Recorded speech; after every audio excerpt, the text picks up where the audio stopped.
প্রিয় ভিউয়ার্স, আসসালামু আলাইকুম। ওয়ার্ল্ড ট্যুর মিশন চ্যানেলে আপনাকে স্বাগতম। আজ আমরা দেখতে চলেছি এবং জানতে চলেছি সিলেট শহরের এক নান্দনিক সৌন্দর্য সিলেটের দুপাদিঘি ওয়াকওয়ে, যেটি সিলেট নগরীর প্রাণকেন্দ্রে অবস্থিত।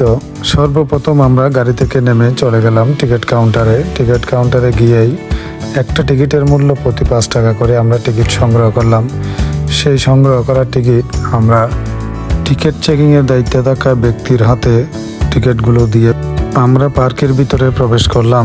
যেহেতু আমরা 7 জন, তাই আমরা 35 টাকা দিয়ে 7 জনের জন্য 7টা টিকিট সংগ্রহ করলাম এবং সেই টিকিটগুলো দিয়ে আমরা ভিতরে চলে গেলাম। কিন্তু প্রবেশ করে মনটা খুব ভালো হয়ে গেল। ইট গাঁথনি চার দিয়ে এলো তৈ করছে জল, সেই জলে ভেসে আছে রঙিন ডিঙ্গি নৌকা, দেখতে অনেকটা রাজহংসীর মতো। এইসব ডিঙ্গি ভেসে বেড়াচ্ছে জলে। সেই ডিঙ্গি যে বাসা জল পুকুরের নাম দুপাদিঘি। এক সময় দুপাদিঘির নোংরা পরিবেশের পাশ দিয়ে নাক চেপে চলাফেরা করতে হতো। তারও আগে এই দিঘি জুড়ে দুপারা কাপড় ধৌত করত। এরই নাম অনুসারে দিঘির নাম প্রচলিত হয় দুপাদিঘি। এখন সেই দিঘির চারপাশে শিশু কিশোরদের কোলাহল। দিঘির এই নান্দনিক সৌন্দর্য উপভোগ করতে কেউ বাদ পড়ছেন না। সময় ফেলে টো মারেন দিঘির সৌন্দর্য উপভোগ করতে।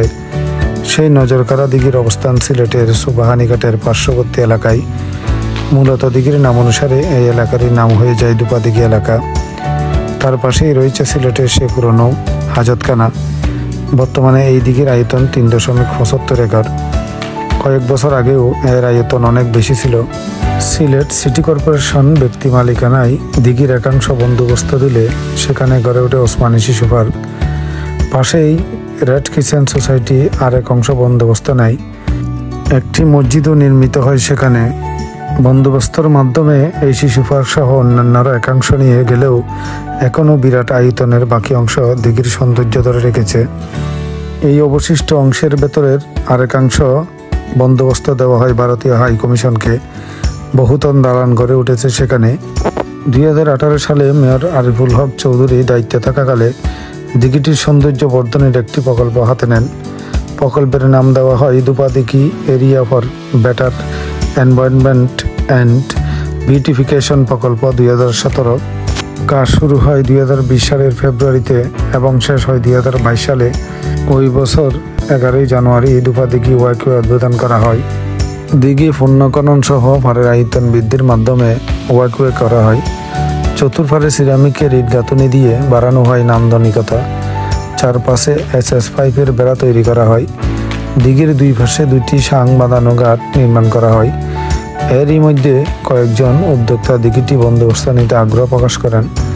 আর ঠিক তখনই ওয়াকওয়ে দিয়ে ফ্রি হাঁটার স্বপ্নভঙ্গ হয় শহরবাসী সহ সাধারণ মানুষের। দিঘির প্রকল্প বাস্তবায়নের আগে মেয়র আরিফুল হক চৌধুরী জানিয়েছিলেন, দুপাদিঘির চারপাশের ওয়াকওয়ে হবে সাধারণ মানুষের হাঁটাচলা ও শারীরিক ব্যায়ামের প্রাণকেন্দ্র। কিন্তু বন্দোবস্ত দেওয়ার পর সেই ওয়াকওয়ে বা দিঘিতে ঢুকতে প্রবেশ মূল্য নির্ধারণ করায় আর ফ্রি হাঁটার বিষয়টি মাটিচাপা পড়ে যায়। বর্তমানে এই সৌন্দর্য উপভোগ করতে গুনতে হয় 5 টাকা করে। সিটি কর্পোরেশন সূত্রে জানা গেছে, দুপাদিঘি নান্দনিক করতে ভারত সরকারের অর্থায়নে 9.85 লাখ টাকা ও সিলেট সিটি কর্পোরেশনের নিজস্ব তহবিল থেকে 6 কোটি টাকা ব্যয় হয়। এই প্রকল্পের কাজের মধ্যে ছিল নোংরা দুর্গতময় পরিত্যক্ত দিঘিকে অপরূপ সৌন্দর্যে সাজিয়ে তোলা, চারদিকে ওয়াকওয়ে নির্মাণ করা, নৈসর্গবিদের পরামর্শে গাছ লাগানো, বসার জন্য বেঞ্চ, পুকুরে নামার জন্য দৃষ্টিনন্দন ঘাট, পাবলিক টয়লেট নির্মাণ করা।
দিঘির পাড়ে বেড়াতে আসা পর্যটকরা যে যার মতো করে আনন্দ করছে।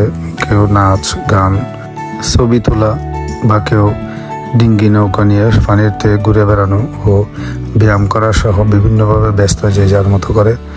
অসাধারণ এই সৌন্দর্য সবাইকে মুগ্ধ করে চলেছে রাতের আলোয় জল করা পানিতে। সম্প্রতি দুপা দিঘি 5 বছরের জন্য বন্দোবস্ত নিয়েছেন 5 জন ব্যবসায়ী। 5 ব্যবসায়ীদের মধ্যে একজনের সাথে কথা বলে জানা যায় শিশু কিশোরদের বিনোদন কেন্দ্র হিসেবে গড়ে তুলতে এই দিঘি বন্দোবস্ত নিয়েছেন। দিঘির জলে ভেসে বেড়ানোর জন্য প্রাথমিকভাবে 6টি ডিঙ্গি নৌকা নিয়ে আসেন তারা। দিঘিতে মাছ চাষও করছেন। তাদের পরিকল্পনা অনুযায়ী পর্যটকদের বড়শি দিয়ে মাছ ধরার সুযোগও করে দেওয়া হয়েছে। বিনিময়ে নেওয়া হচ্ছে কিছু নির্ধারিত পরিমাণ অর্থ। সরজমিনে দেখা যায় রাতের বেলা আলো জল করে ওঠে দিঘির চারপাশ। রং বেরঙের লাইটিং দিঘির জলে পড়ে এক মায়াবী পরিবেশের সৃষ্টি করে। প্রাকৃতিক সৌন্দর্য বাড়াতে দিঘির পাশে কলা, পেঁপে সহ গাছগাছরা লাগানো হয়েছে এবং পাশে বসানো হয়েছে বিভিন্ন ধরনের ফুড কোর্ট বিনোদনের মাধ্যম, যাতে পর্যটকরা ঘোরার পাশাপাশি ক্লান্তি বোধ করলে খাওয়ার মজাটাও নিতে পারেন। এবং বাচ্চাদের জন্য রাখা হয়েছে বিভিন্ন প্রাণীদের রেপ্লিকা। আমরা একটি রেপ্লিকার সামনে এসে পড়লাম। সিংহ, বাঘ ও আরও বিভিন্ন প্রাণীদের এখানে রেপ্লিকা দেওয়া হয়েছে, যেগুলোর মাধ্যমে শিশুরা আনন্দ উপভোগ করে। এই সবুজের সমারোহ এবং সন্ধ্যার জল করা দিঘির জলের আলোয় যে কোনো পর্যটককে আকর্ষণ করে, আর তাই সৌন্দর্য পিপাসুরা দিঘির চারপাশে বিরাজমান। তো ভিউয়ার্স, আজকে এই পর্যন্ত। যদি আমার ভিডিওটি ভালো লাগে লাইক ও শেয়ার করবেন এবং আপনাদের গুরুত্বপূর্ণ মতামত কমেন্টের মাধ্যমে জানাবেন। ও আমার চ্যানেলে নতুন হয়ে থাকলে সাবস্ক্রাইব করে বেল আইকনটি প্রেস করবেন, যাতে আমার নতুন ভিডিওগুলো আপনাদের কাছে পৌঁছে যেতে পারে। ভালো থাকুন, সুস্থ থাকুন, ধন্যবাদ।